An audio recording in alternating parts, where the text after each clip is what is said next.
welcome to day 2 of Confidently Branded.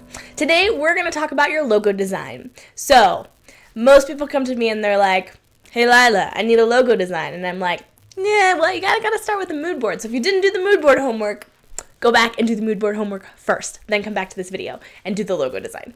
So for a logo design, I think we try and make it way too complicated. So oftentimes, if you think about the best logos, you can go check out the blog post in the link above. I wrote kind of just some of my observations in what good logo design is, and you'll notice they're all very, very simple. Very simple. It's taking all these ideas and jumbles and everything in your mood board and everything that you're thinking and all the things you want to do, and then like cutting out the extra, cut off the fat, cut off the fat, cut off the extra, get rid of everything until you're simplified down into this one simple image, this one simple idea that encapsulates everything but is very, very simple.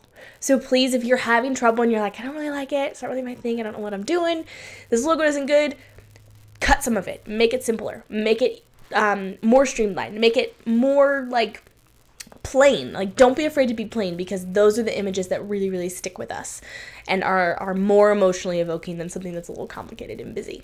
So, logo design. Logo design is fun for me. I don't know if it's fun for you. That's okay. It's my jam. Like, I absolutely love it. And honestly, I can get a little bit too excited and complicated, and I always have to scale it back. I always have to say, okay, how can I simplify this design? How can I make this simpler? And so if you are just starting out in your business and you're like, I need a brand, but I have no budget, I don't even have a coach yet, I don't have a strategist, like I need a VA, I need all these things before I can start really investing in my brand and building one that is capable and is gonna carry my message, just start with a word mark. A word mark is a very, very simple logo. It is just words. Even the Yahoo logo, Apple logo, like all these, they're not word marks. They have extra elements in them. Like, word marks are just text. Like, you buy a font, you write the thing out, and you hit save, and it's a logo. A word mark. It's a type of logo. It's called a word mark. And that is what all you need to get started. All you need to start watermarking your stuff if you're a photographer, or putting stuff on your social media templates if you're a coach, or whatever it is that you're doing. All you need is a word mark. So, how do you pick a font? We're going to learn more about fonts on day 4, but for right now, I just want you to pick a font that matches your mood board. So say your mood board is a chic mood board. You probably want to get a font that's similar to the Vogue style font. So it's called Dot.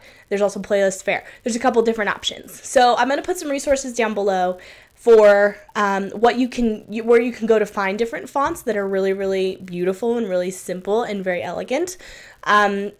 Stay away from scripts for now.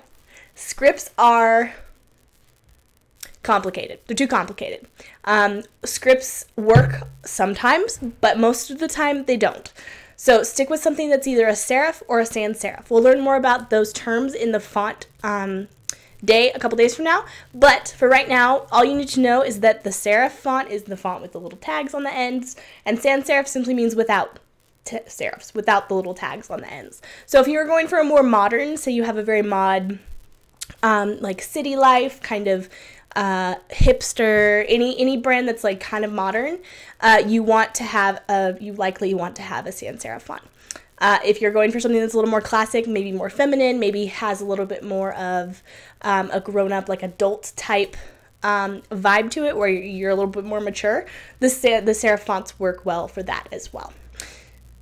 It doesn't have to be complicated. Keep it as simple as you can.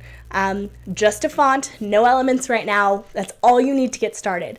I hope this was helpful and not too like, you can't do anything fun, but you can. You can do fun stuff with imagery and with colors and all those things. But for right now, as you're building your business, you really just need a brand that's going to carry your message and not distract from your message. And that's what a simple word mark can do for you. So post in the Facebook group the fonts that you choose, the logos you decide to create. They can be like, if you're a personal branding, they can be like first name, last name, right next to each other, or they can be stacked, or you can like offset them. You can do a couple different element things like that. But remember, the simpler the better. At this point, like, just keep it as simple as you can. I can't wait to see what you guys post. Post it in the Facebook group. I will see you guys there.